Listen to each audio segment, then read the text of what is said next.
ऋकारा प्रथमो वर्णो मायादि गुण भास्कः सकारो अस्ति ही परम ब्रह्म माया भ्रांति विमोचकम। गुरु शब्द का प्रथम अक्षर गु आकार मायादि गुणों का प्रकाशक है। पहला शब्द जो है गुकार मायादि गुणों का प्रकाशक है। उसके अंदर वैसे तो उसको अंधकार रूप माना है, अंधकार रूप माना है, वो सही भी है। और माया आदि जितने गुण हैं, मतलब गुरु शब्द में दो शब्द हैं। जो पहले वाला शब्द है उससे ये मतलब नहीं कि वो अंधकार में किसी काम का नहीं है। जो माया आदि गुणों जितने भी गुण है माया के, माया में जो गुण है, संसार में तो किसकी पूजा होती है? माया के गुणों की होती है। संसार में गुणवान को ही तो पूजा जाता है, गुणों को ही तो पूजा जाता है। हालांकि निर्गुण की महिमा गुण से बढ़ करके है, उसके बगैर तो कुछ है ही नहीं। गुण उत्पन्न होते हैं और नाश होते हैं, गुण आते हैं और चले जाते हैं। गुण और हर गुण दोष से आवृत होता है। भगवान कृष्ण तो यहाँ तक कहते हैं कि हर गुण दोष से आवृत है। जैसे अग्नि धुएं से, अग्नि जो है धुएं से आवृत है, इसी प्रकार हर गुण दोष से आवृत है, दोष से ढक।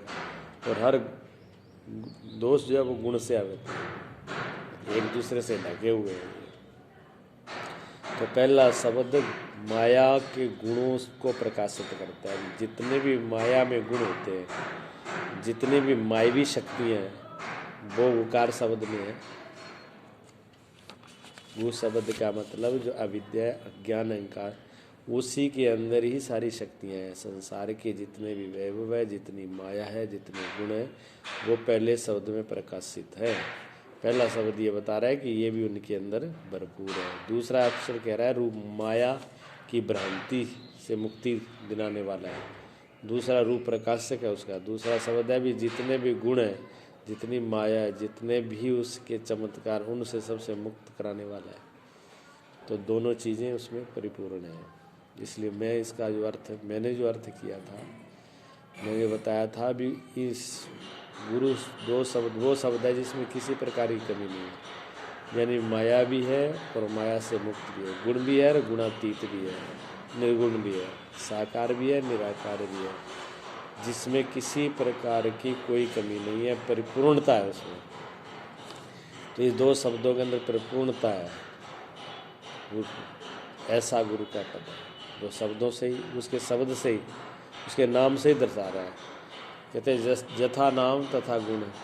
किसी के नाम को, किसी के गुण को, किसी के नाम को सुन करके उसके गुण का पता लग जाना, किसी के नाम को जान करके उसके गुणों का भी पता लग जाना। पहले ये होता था। पहले जिसका नाम रखा जाता था, पहले उसके गुण जान लिए जाते थे। उनमें इतनी योग विद्या होती थी, इतनी समझ होती थी, वो समझ लेते थे कि इस व्यक्ति के अंदर ये चीज़ है, वो चीज़ उसको प्राप्त हो जाती थी। तो गुण में नाम गुणों के अनुसार रखा जाता था। अब तो जान नहीं पाते, नाम कुछ होता है, गुण कुछ होते हैं। गुण होता ही नहीं। नाम तो नैन सुख है, जन्म के चंद ही हो। नाम जगदीश दिखता नहीं, पैरों का ही, लेकिन नाम रख दिया जगदीश। अब उसको पैरों का नहीं दिखता। तो मतलब जथा गुण तथा नाम नहीं है।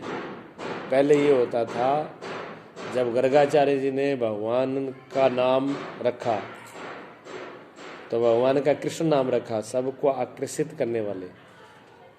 उन्होंने पहचान लिया उनके अंदर ये ताकत थी, योग था, बल था। उन्होंने देख लिया सर्वज्ञ, जिनमें बल की कोई कमी नहीं, उन्होंने रखा है बलराम। इनके अंदर किसी बल की कमी नहीं होगी।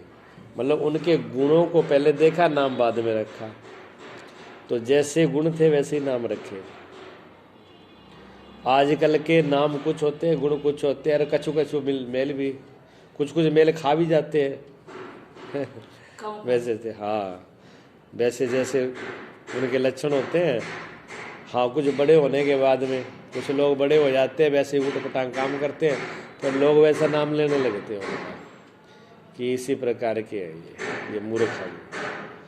तो सर्वश्रुति शिरोरतन विराजित पदाम्बुजम वेदांतार्थ प्रवक्तारम तस्मात् संपूज्यते गुरुम। गुरु सर्व श्रुति रूप श्रेष्ठ रत्नों से सुशोभित चरण कमलों वाले हैं। सर्व श्रुति रूपी रत्न, रत्न क्या है? जो श्रुति है, श्रुति स्मृति, वो स्मृतियाँ हैं जो शास्त्र के रूप में है, ग्रंथों के रूप में है। स्मृति जैसे मनुस्मृति है, स्मृति है, विदुर स्मृति, ऐसी कुछ स्मृतियाँ हैं जिनके अंदर, लेकिन कुछ श्रुतियाँ हैं। श्रुतियाँ वो होती है जो जिनके द्वारा पहले श्रवण हुई है, सुनी गई है, वो लेख रूप में है, यानी जो शब्द प्रमाण है। ये गीता है, गीता भी श्रुति में आती, गीता भी श्रुति में आती है। मतलब ऐसा सुना हुआ शब्द प्रमाण जिनको खंडित नहीं किया जा सकता, जिनको नकारा नहीं जा सकता, ऐसे जो शास्त्र हैं जो श्रुतियों के रूप में, वो रत्न है, वही रत्न है यहाँ पे। उन रत्नों से शोभित चरण कमलों वाले हैं। सदगुरु जो है सर्व श्रुतियों से सुशोभित चरण कमल वाले, और वेदांत के अर्थ के प्रवक्ता, और वेदांत के अर्थों के प्रवक्ता। वेदों का जो सार है, वेदों का जो अर्थ है, वेदों का जो निचोड़ है, वेद का जो सार रूप में निचोड़ निकाल करके जो उपदेश करते हैं, प्रवक्ता करते हैं, ऐसे सदगुरु का रूप है। इसलिए श्री गुरुदेव की पूजा करनी चाहिए, ऐसे सदगुरु की पूजा वंदना करनी ही चाहिए। उनके चरण जो है सर्वश्रुति रत्नों से सुशोभित और वेदांत के अर्थों को पर बखान करने वाले। यस्य स्मरण मात्रेण ज्ञानमुत्पद्यते स्वयं सा एव सर्व संपत्ति तस्मात् संपूज्यते गुरुम। जिनके स्मरण मात्र से ज्ञान अपने आप प्रकट होने लगता है, ऐसे जो श्रुतियों के साथ वेदांत के सार, जो तत्ववेता, जो परमात्मा का स्वरूप ही सद्गुरु है, उनका स्मरण मात्र किसी जो अज्ञानी है, मूर्ख है, जो कहते हैं हम कुछ नहीं जानते, हमको कोई समझ नहीं है, हम क्या करना है क्या नहीं करना है, जिनको कोई समझ नहीं है, वो भी अगर गुरु के स्मरण करके, गुरु का ध्यान करके अगर उसमें लग जाए, उस रास्ते पर चलने लगे, तो उनके अंदर ज्ञान प्रकट होने लगता है। जो शास्त्र समझ में नहीं आता वो शास्त्र भी समझ में आने लगता है। जो बात उनको अभी तक समझ में नहीं आई थी वो बात समझ में नहीं आने लगती है। जिस विषय से वो अनविज्ञ है, जिनका ABC काखा भी नहीं जानते, उसका भी उनको ज्ञान होने लगता है। वह को दूसरा अर्थ, जो गुरु के सानिध्य में, गुरु के स्मरण में, यहाँ तो स्मरण मात्र ही लिखा है, सिर्फ अगर ध्यान करके भी कोई बैठ जाता है तो भी उस विद्या को प्राप्त कर लेता है। अब कोई आशंका कर सकता है कैसे कैसे हो सकता है, ये सिर्फ गुरु का ध्यान करके और विद्या प्राप्त कर ले, ऐसा कोई हो सकता है? ये तो बात जस्ती नहीं, मतलब बेतुकी बात लगती है, कुछ ज़्यादा ही बड़ाई कर रहे हैं गुरु की, ऐसा मालूम नहीं पड़ा। आदमी सोच सकता है, शंका कर सकता है, ये तो गुरु की कुछ ज़्यादा ही बड़ाई कर रहे हैं, भी किसी के सिर्फ स्मरण मात्र से विद्या प्राप्त हो जाए, वही है प्रमाण है। ये प्रमाण है, ऐसा हुआ है। द्रोणाचार्य के सबसे श्रेष्ठ शिष्य थे अर्जुन, और उनसे वचनबद्ध थे कि जो विद्या मैंने आपको दी है वो किसी को भी नहीं है पूरे करने। इस उस जमाने के हम उस टाइम के अंदर किसी के भारतवर्ष में कहीं भी दूसरे के पास विद्या नहीं होगी। सबसे श्रेष्ठ धनुर्धर विद्या जो शिष्य था वो अर्जुन था, लेकिन एकलव्य को दीक्षा नहीं दी थी। और जब एकलव्य ने, जब अर्जुन ने देखा कि ये कुत्ता जो है वो भौंक रहा है और बाण ऐसे मारे गए हैं कि ना तो मुंह में छेद किया और मुंह में जाकर के बाण उसका भौंकना बंद कर दिया और उसको लगने भी नहीं दिया, तो अर्जुन ने जब ये देखा ये विद्या तो मेरे पास भी नहीं है, ये ऐसा धनुर्धर कौन है? तब उसने पता लगाया तो क्या एकलव्य है। उसने कहा एकलव्य का गुरु कौन है। उसने आगे अर्जुन ने जो है द्रोणाचार्य से कहा कि आपने हमसे छुपाया है, आप कह रहे मेरे से बढ़कर कोई धनुर्विद्याधारी नहीं है, लेकिन एक ये विद्या तो मेरे पास नहीं है जो एकलव्य के पास है। द्रोणाचार्य ने पूछा आपके गुरु कौन है। उन्होंने कहा मेरे गुरु आप हो। उन्होंने विद्या नहीं दी। द्रोणाचार्य की मात्र मिट्टी की मूर्ति बना करके स्मृति याद करके बस गुरु को याद किया और अपने ही हृदय अंतःकरण से अपने हृदय से गुरुजी तीर चलाऊं, हाँ चलाओ, और चला। वो विद्या प्राप्त करी जो अर्जुन ने भी नहीं की सामने बैठ करके, वो गुरु के स्मरण मात्र से कर ली उसने। इसलिए प्रमाण कोई गलत नहीं होता। अगर मान लो भगवान शिव अगर ये प्रमाण दे रहे हैं, भगवान शिव ही अगर बात कह रहे हैं तो मतलब व्यर्थ नहीं हो सकती। इसमें प्रमाण है। समझने में कठिन, समझने में लग सकता है कि हमारी समझ में नहीं आए, तो ऐसा हो सकता है जो चीज़ हमारी समझ में नहीं आए तो जरूरी थोड़ी है वो जो समझ में नहीं आ रही वो है ही नहीं, ऐसा तो नहीं है। जो समझ में नहीं आ रही वो चीज़ होती भी है। तो जिसमें कहते हैं यस्य स्मरण मात्रेण ज्ञान उत्पद्यते स्वयं, जिसके स्मरण मात्र से ज्ञान अपने आप प्रकट होने लगता है, ज्ञान की उत्पत्ति जो जिसके लिए स्मरण करेगा। अब कह दें कोई व्यक्ति ये बोले कि हम तो गुरुजी को रोज ही स्मरण करते हैं लेकिन हमें तो ज्ञान हो ही नहीं रहा, तो उससे ये तो पूछे पहले भी तुम जो स्मरण करते हो वो ज्ञान के लिए करते हो कि किसी और वस्तु के लिए करते हो सकता है उसकी इच्छा कोई और है। गुरु को स्मरण तो हम कर रहे हैं लेकिन तो हम तो इतने के लिए कर रहे हैं स्मरण कि गुरुजी बस सुख शांति रखियो कर रहा है, आरामदारी रहे, कोई कष्ट हमको ना हो। तो ठीक है, जिसके लिए आपने किया उसी का आशीर्वाद मिलेगा। अगर गुरु से इसी के लिए ही स्मरण करते कि गुरु उनकी कृपा से मुझे ज्ञान उत्पन्न हो, उनकी कृपा से मुझे ज्ञान प्राप्त हो, उनकी कृपा से मुझे ज्ञान मिले, अगर इसके लिए स्मृत याद कर रहे हैं हम, तो फिर वही चीज़ मिलेगी हमको। तो जिनके स्मरण मात्र से ज्ञान अपने आप प्रकट होने लगता है और वही सर्व सम दम आदि संपदा रूप है। सम दम आदि संपदा, ये संपत्ति कही है, खट संपत्ति, सम दम तितिक्षा उपराम प्रति, ये सब 6 प्रकार की संपत्ति बताई। एक तो संपत्ति है संसार की, कोई धन मिल जाए, पैसा मिल जाए, मकान मिल जाए, जायदाद मिल जाए, अच्छी कोई पद मिल जाए, तो ये संपत्ति मानते हैं। लेकिन इसको धर्म के अध्यात्म के मार्ग में इसको विपत्ति माना है। ये विपत्ति है जो दुख और दर्द में डालती है। अध्यात्म में तो संपत्ति किसको माना है? सम दम ततिक्षा उप्रति उपराम,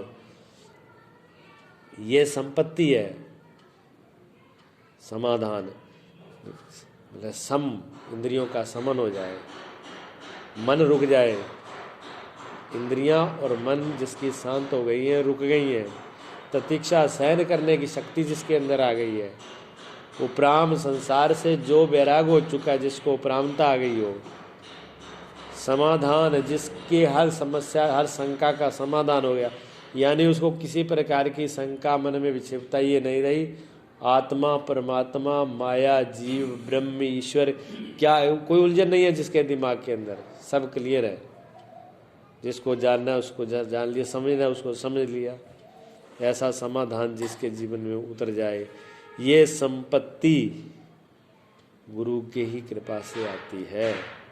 अतः श्री गुरुदेव की पूजा करनी चाहिए, इसलिए गुरुदेव के ही सानिध्य में बैठना चाहिए, पूजा करनी चाहिए। जब तक उनके चरणों में नहीं बैठेंगे, पूजा नहीं करेंगे, जब तक सदगुरु की प्राप्ति नहीं होती है। इस रास्ते का ये समदम ततिशा प्राम संपत्ति क्या है, मतलब ही नहीं कोई जानने का। जिस संपत्ति के बारे में जाना ही नहीं तो प्राप्त क्या करना है। जिसका पता ही नहीं है, जिसका ज्ञान ही नहीं है, तो उस रास्ते पे आदमी चलेगा क्यों। और ये ज्ञान सब का सब सदगुरु से आता है, इसलिए सदगुरु के ही चरणों में बैठने का सभी सर्वशास्त्रों ने विधान किया है। परमात्मा बाद में आते, जो परमात्मा सर्वशक्ति रूप है वो गुरु से भिन्न नहीं है। गुरु के स्वरूप में उसके स्वरूप में भेद नहीं है, लेकिन उसका भी अनुभव बिना गुरु के नहीं होता है, उसका अनुभव भी तभी होता है। सर्वपूज्य गुरु ब्रह्मा गुरु विष्णु गुरु देवो महेश्वरा, इसलिए सब रूपों में गुरु को ही वेदों ने स्वीकार किया है, ने स्वीकार किया, परंपरा ने स्वीकार किया, ऐसे ही नहीं किया, उसमें सत्यता है। संसार वृक्ष समारूढ़ा पतंती नरकाण वेह यस्तान रुद्धते सर्वान तस्मै श्री गुरुवे नमः। संसार रूपी वृक्ष पर चढ़े हुए लोग नरक रूपी सागर में गिरते हैं। जो संसार रूपी वृक्ष में चढ़ गए ना, वृक्ष क्या ये पूरा संसार, संसार की किसी भी इच्छा में, कामना में, किसी भी प्रवृत्ति में जो लग गए, वो जब गिरेंगे तो नरक रूपी सागर में गिरेंगे। संसार में जो संसार में चढ़ कर के आरूढ़ हो रहा है, चाहे वो कितना ही बड़ा पद हो, कितनी बड़ी संपदा हो, कितने बड़े अपने आप को समझते हो कि हमने संसार में बहुत कुछ प्राप्त कर लिया, लेकिन जब वहाँ से वो गिरते हैं तो गिरने के बाद में नरक वाला सागर ही तैयार है, और कोई नहीं है। आनंद के सागर में गिरने वाले नहीं है, दुख के पीड़ा के सागर में ही गिरने वाले हैं। इसलिए किसी नेता को, किसी बड़े धनीपति को आपने सुखी देखा है? ऊपर से बेशक मुस्कुरा दें, हाथ जोड़ के दांत निकाल के दिखा दें भी हम बड़े सुखी हैं, पर उनके अंदर से पूछो, रात को चैन नहीं है, दिन में चैन नहीं, रात को नींद नहीं, ना सो सकते, ना खा सकते, ना बैठ सकते, ना आराम से अपने परिवार, अपने बच्चों के साथ बैठ के आराम से 2 घड़ी बात ना कर सकते, ये हालत है उनकी। जब भोजन पा रहे होंगे तो 2 आदमी बंदूक लेके ऊपर खड़े होंगे कि तुम खाओ, हम जैसे कोई डराने के लिए जबरदस्ती कोई खिलाता हो, बिरबल के बकरे की तरह, देखो कैसे खाओगे। बताओ, जहाँ चारों तरफ आदमी बंदूकों से घिरे होगा, वो क्या खा लेगा और क्या सो लेगा। न खा सकते, न सो सकते, तो चिंता के सागर में, दुख के सागर में गिरना ही नरक का सागर है। उन सब का उद्धार करने वाले श्री गुरुदेव को नमस्कार है। यस्य नरकते सर्वान तस्मै श्री गुरुवे नमः। ऐसे दुख, पीड़ा और नरक से बचाने वाले गुरुदेव भगवान को कोटि कोटि प्रणाम। इसलिए सब प्रकार से सेव्य, सर्व प्रकार से वंदनीय गुरुदेव भगवान।